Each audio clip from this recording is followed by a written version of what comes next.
اور جو شخص اللہ تبارک و تعالیٰ کے راستے پر چلنا چاہتا ہو، اپنی اصلاح چاہتا ہو، اس کے لیے یہ یوں سمجھو کہ تقریباً ضروری جیسے اعمال میں سے ہے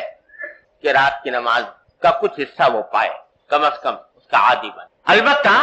حضرت والا نے جو یہاں پر بات ارشاد فرمائی ہے وہ ہم جیسے کمزور لوگوں کے لیے اس نعمت سے فائدہ اٹھانے کا آسان طریقہ حضرت نے بتایا۔ نماز تہجد کی اصل وقت تو ہے آخر شب، آخری رات کا جو آخری حصہ ہے وہ افضل وقت ہے تہجد کا۔ بلکہ فقہاء کرام نے یہ فرمایا ہے کہ اگر رات کو 3 حصوں میں تقسیم کیا جائے تو دوسرا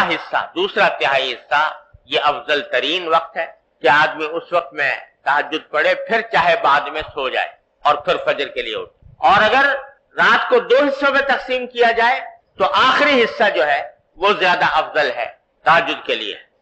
تو اصل بات یہ ہے کہ آدمی کو چاہیے کہ اس کا اہتمام کرے کہ اللہ تبارک و تعالیٰ توفیق دے تو آخر شب میں بیدار ہو کر تہجد کی نماز ادا کرے۔ لیکن ایک حدیث ہے جو معجم طبرانی میں مروی ہے، اس میں رسول کریم صلی اللہ علیہ وسلم نے ارشاد فرمایا کہ لا بد من صلاۃ بلیل ولو حلب شاہ، کہ رات کے وقت میں کچھ نماز پڑھنا ضروری ہے۔ ضروری ہونے کا معنی یہ کہ اللہ تبارک و تعالیٰ کی رحمتوں کو متوجہ کرنے کے لیے اور اپنی اصلاح کی خاطر آدمی کو ضروری ناگزیر ہے کہ وہ رات کے اندر کچھ نماز پڑھے۔ اور فرمایا ولو حلب شاۃ، چاہے وہ اتنی ہی دیر کیوں نہ ہو جتنی دیر میں ایک بکری کا دودھ دویا جاتا ہے۔ بکری کا دودھ اگر دوئیں تو بہت زیادہ وقت نہیں لگتا اور جلدی دوہا جاتا ہے کیونکہ دودھ کم ہوتا ہے بکری کا گائے اور بھینس کے مقابلے میں۔ تو بتائیں کہ جتنی دیر میں بکری کا دودھ دویا جاتا ہے اتنا ہی کیوں نہ ہو، لیکن نماز رات کی نماز فرمایا لا بد من صلاۃ باللیل، ضرور ہونی چاہیے اور کسی مومن کو وہ چھوڑنی نہ چاہیے۔ پھر آگے فرمایا، یہ حدیث ہی کا حصہ ہے کہ وَمَا كَانَ بَعْدَ صَلَاةِ الْعِشَاءِ فَهُوَ مِنَ اللَّيْلِ، کہ نماز عشاء کے بعد جو بھی نماز پڑھی جائے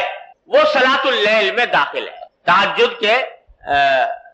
کے مفہوم میں داخل ہے، جو عشاء کے بعد جو بھی نماز پڑھی۔ اس حدیث میں رسول کریم سرورت عالم صلی اللہ علیہ وسلم نے ہم جیسے کمزوروں کے لیے یہ آسانی کا راستہ تجویز فرما دیا کہ اگر سونے کے بعد اٹھنا مشکل ہو رہا ہے تو اول شب میں نماز عشاء پڑھنے کے بعد بھی اگر کچھ نماز تہجد کی نیت سے صلاۃ اللیل کی نیت سے پڑھ لی جائے تو انشاءاللہ تہجد اور صلاۃ اللیل کی برکات سے محرومی نہیں ہوگی۔ اس لیے بزرگ فرماتے ہیں کہ آدمی کو کوشش تو پوری یہ کرنی چاہیے کہ آخر شب میں اٹھ جائے، لیکن اگر اس کی عادت نہیں پڑی یا کوئی عارض درپیش ہے تو نماز عشاء کے بعد اور وتر سے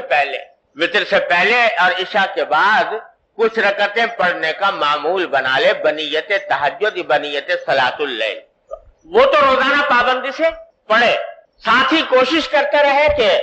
آخر شب میں بھی آنکھ کھل جائے، اور آخر شب میں آنکھ کھل جائے تو پھر اس وقت میں جتنی توفیق ہو اس وقت میں پڑھ لے، اور اگر فرض کرو آنکھ نہ کھلی تو کم از کم عشاء اور وتر کے درمیان جو نماز پڑھی ہے وہ صلاۃ اللیل اور تہجد کے حکم میں انشاءاللہ لکھی جائے گی، اور تہجد اور صلاۃ اللیل کی برکات سے مکمل محرومی نہیں ہوگی۔ تو یہ کام تو بھائی ہر مومن کو کرنا ہی چاہیے کہ عشاء اور وتر کے درمیان کچھ رکعتیں پڑھ لے تہجد کی نیت، 4 پڑھ لے، 6 پڑھ لے، 8 پڑھ لے، جتنی توفیق ہو اتنی پڑھ لے، اور پھر کوشش ساتھ میں یہ بھی رہے۔ لیکن اس کا مطلب یہ نہیں ہے کہ اس پر اکتفا کر کے بیٹھ جائے، بلکہ اپنی یہ کوشش جاری رکھے کہ آخر شب میں بھی میں اٹھوں، اور جب اٹھ جائے تو اس